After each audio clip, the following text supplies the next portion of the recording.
Hello students, I am Preeti Yadav. Today I will discuss here new topic of statistics, correlation analysis. को का मतलब होता है दो वेरिएबल के बीच के रिलेशन को हम कहते हैं कोरिलेशन. डेफिनेशन देखिए, study of the linear relationship between two variables is known as correlation. Correlation is a statistical tool used to measure the relationship between two sets of variables and express each in a precise manner. Types of correlation on the basis of direction. अगर मैं direction की basis पे बात करूं तो correlation दो तरह का होता है, positive correlation and negative correlation.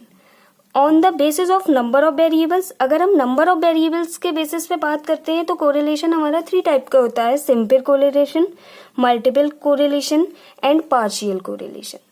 अगर on the basis of ratio यानी कि अगर हम एक फिक्स्ड वैल्यू लेके चलते हैं तो जो कोरिलेशन हमारा होता है वो 2 टाइप का होता है, linear correlation and non linear correlation. चलिएगा अब डेफिनेशंस देखते हैं हम इसकी. आप लोग इसका स्क्रीनशॉट भी ले सकते हैं. Positive correlation.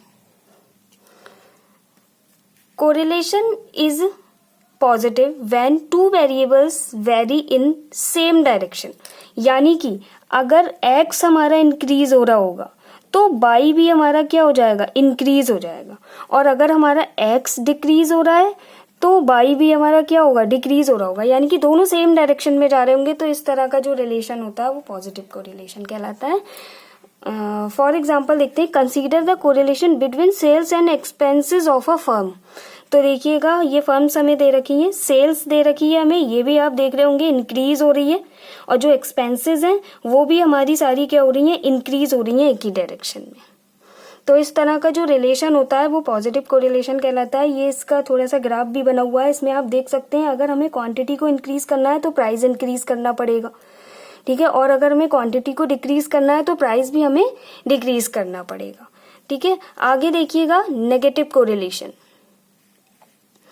To variables are said to be negatively correlated when both the variables vary in the opposite direction. Means ये हो गया कि अगर हमारा x इंक्रीज हो रहा होगा तो जो y है हमारा वो हमारा डिक्रीज हो रहा होगा. अगर हमारा x डिक्रीज हो रहा है तो y हमारा क्या हो रहा होगा, इंक्रीज हो रहा होगा, ठीक.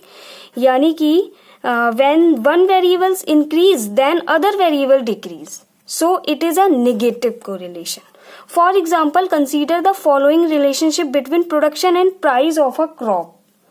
ठीक है, प्रोडक्शन इन केजी, देखिएगा ये हमारा इंक्रीज हो रहा है, यानी कि प्रोडक्शन हमारा इंक्रीज हो रहा है और प्राइस जो है वो पर केजी हमारे क्या हो रहे हैं, डिक्रीज हो रहे हैं. 10, 9, 8, 7, 6, 5, 4, 3, यानी कि प्राइस हमारा डिक्रीज हो रहा है और प्रोडक्शन हमारा इंक्रीज हो रहा है. तो इस तरह का जो रिलेशन होता है वो हमारा नेगेटिव कोरिलेशन में आता है.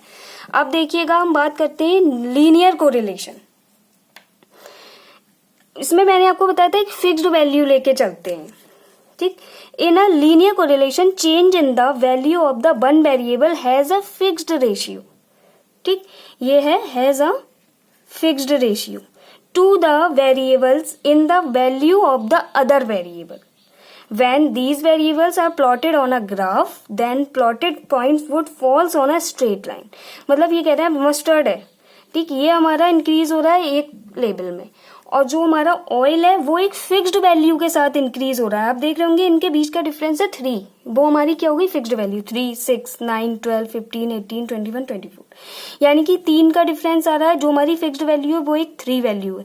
यानी कि आप अगर इसको ग्राफ पे प्लॉट करेंगे, इसको आप x मान के इसको y मान के अगर आप इन वैल्यूज को ग्राफ पे प्लॉट करेंगे तो ये कह रहे हैं कि एक स्ट्रेट लाइन आएगी, क्योंकि एक फिक्स्ड वैल्यू है, सबकी अपनी अपनी एक फिक्स्ड वैल्यू है. इसलिए जब आप इसको ग्राफ पे प्लॉट करेंगे तो बिल्कुल एक सीधी लाइन बनकर आएगी ग्राफ पर, स्ट्रेट लाइन. इससे हमें पता चल जाएगा कि हर साल एक रेशियो में इंक्रीमेंट हो रहा है और इंक्रीमेंट ही होगा. जब स्ट्रेट लाइन बनती है तो हमारा क्या होता है, हर साल इंक्रीमेंट हो रहा है 3 का. आगे देखते हैं हम. इसके बाद की डेफिनेशन आ गई non linear correlation.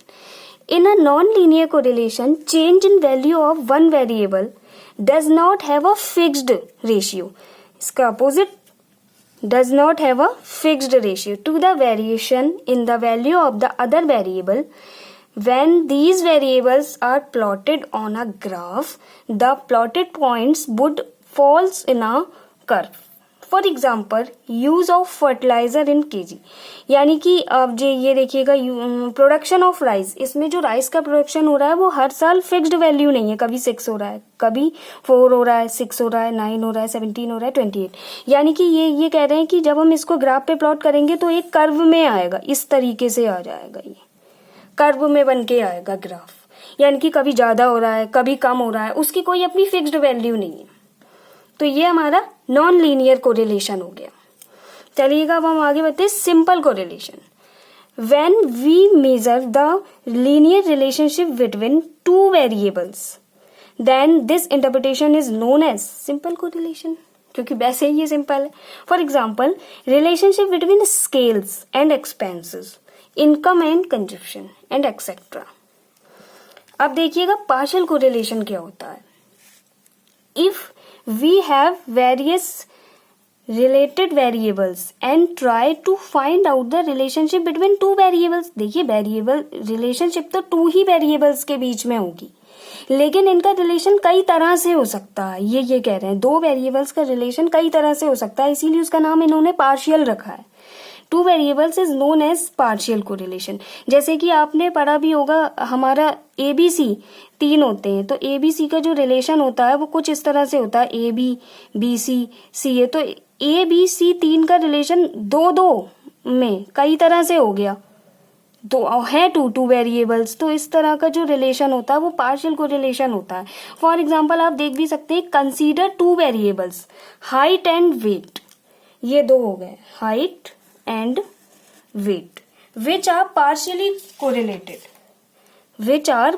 correlated because the effect of the third variable age. अब देखिएगा तीसरा एज हो गया, यानी कि अब हम इसमें कई तरह से ले सकते हैं. हम हाइट और एज का भी ले सकते हैं रिलेशनशिप, क्योंकि अब लेना तो को रिलेशन है, यानी कि 2 का रिलेशन है. वेट और एज का रिलेशन ले सकते हैं. तो इस तरह का जो रिलेशन होता है, जो कई तरह के रिलेशन बना रहा होता है, तो इसको हम कह देते हैं पार्शियल कोरिलेशन.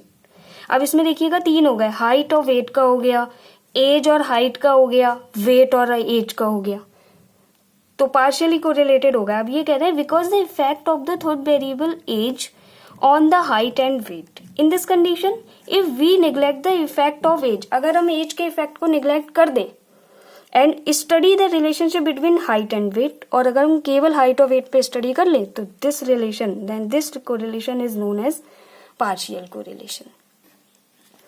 इसका आप लोग स्क्रीनशॉट ले सकते हैं.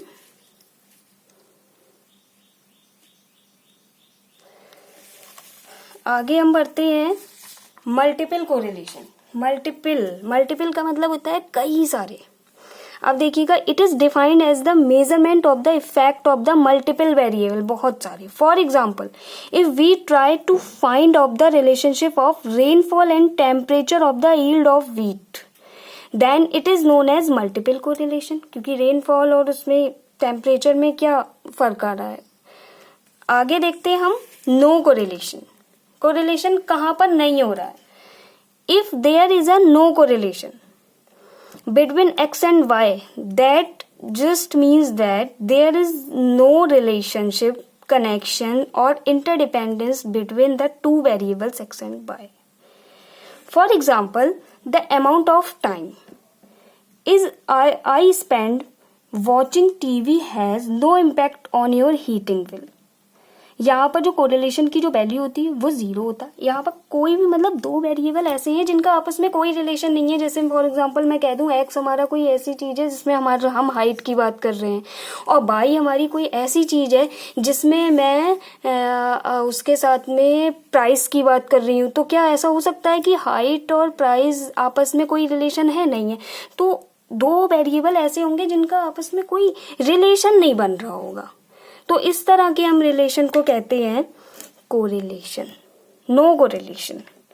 जैसे कि ग्राफ में आप देख रहे होंगे, जब कोई भी रिलेशन नहीं बनता है तो खाली पॉइंट्स हमारे आ जाते हैं.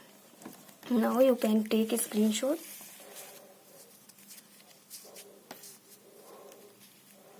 Now please like and subscribe my channel. Thank you.